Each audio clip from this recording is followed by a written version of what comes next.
Entry 34. Tuesday, 30 of March of 2021. 1 year and 1 month of living in a pandemic. My mental state is deteriorating somehow.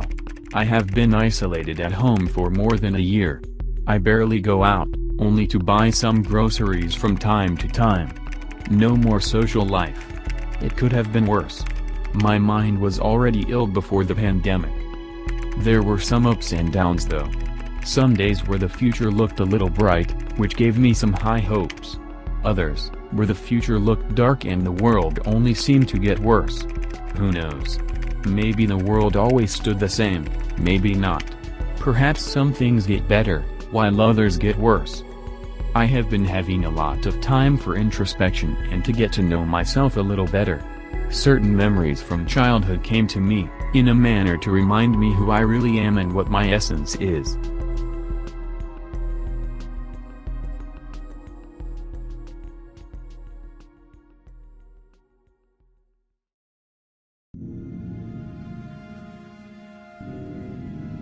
Entry number 66.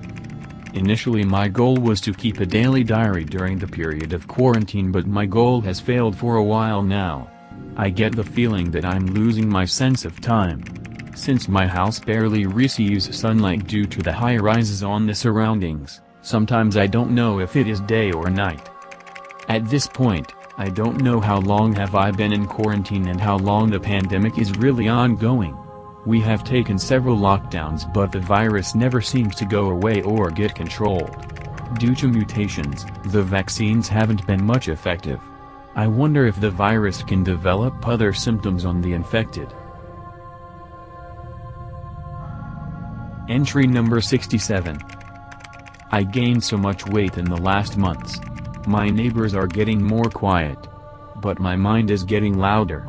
Never have I thought so much about my past, my traumas and the worst things I have done. Entry number 68. I have been suffering from insomnia for several months now. There are days when even the drugs can't help me sleep. Sometimes I sleep during the day, sometimes during the night. Sometimes I don't sleep at all. Entry number 69. News are spreading that the virus is now capable of inducing certain types of hallucinations on the infected. These can vary very much. Also, some scientists say it can induce insomnia and other sleep disorders. I wonder if I got infected somehow? Entry number 70. Besides insomnia, I'm starting to have sleep paralysis frequently and it's terrifying. I feel the urge to scream but I can't. I suspect that I'm starting to hear some voices, but this could be all this negative thoughts I'm having since the beginning of all this. Entry number 71. Sometimes, after I wake up from a sleep paralysis, I go to the kitchen to drink some water in order to calm myself. Since I'm already vulnerable due to nightmares and sleep paralysis, these negative thoughts get more intense. I thought that one of these days I heard something like, "Pick that knife. You'll know what to do." Maybe I should increase the dose of my pills? Entry number 72. There have been increasing reports of suicide during the pandemic and people going to psychiatric hospitals due to mental disorders, mostly schizophrenia. Some say it is an effect of the social distancing while others say it's another feature of the disease spread by the virus. Entry number 73. Today happened something to me that really got me terrified. I took my sleeping pills as I always do before going to bed and, the next day, I woke up with scars on my wrists. Some of them were still bleeding. I wonder how that happened? I don't remember anything. I heard that this pill that I take may induce sleepwalking, but I haven't heard of nothing like that. Maybe I should go to mental institution too?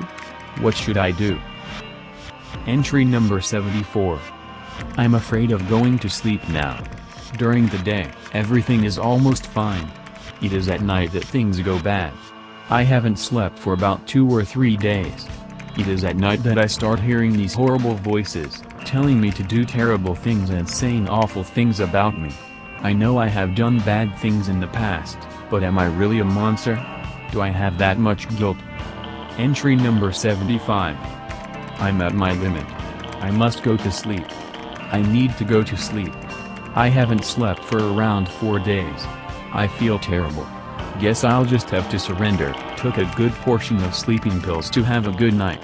I just hope this isn't my last entry.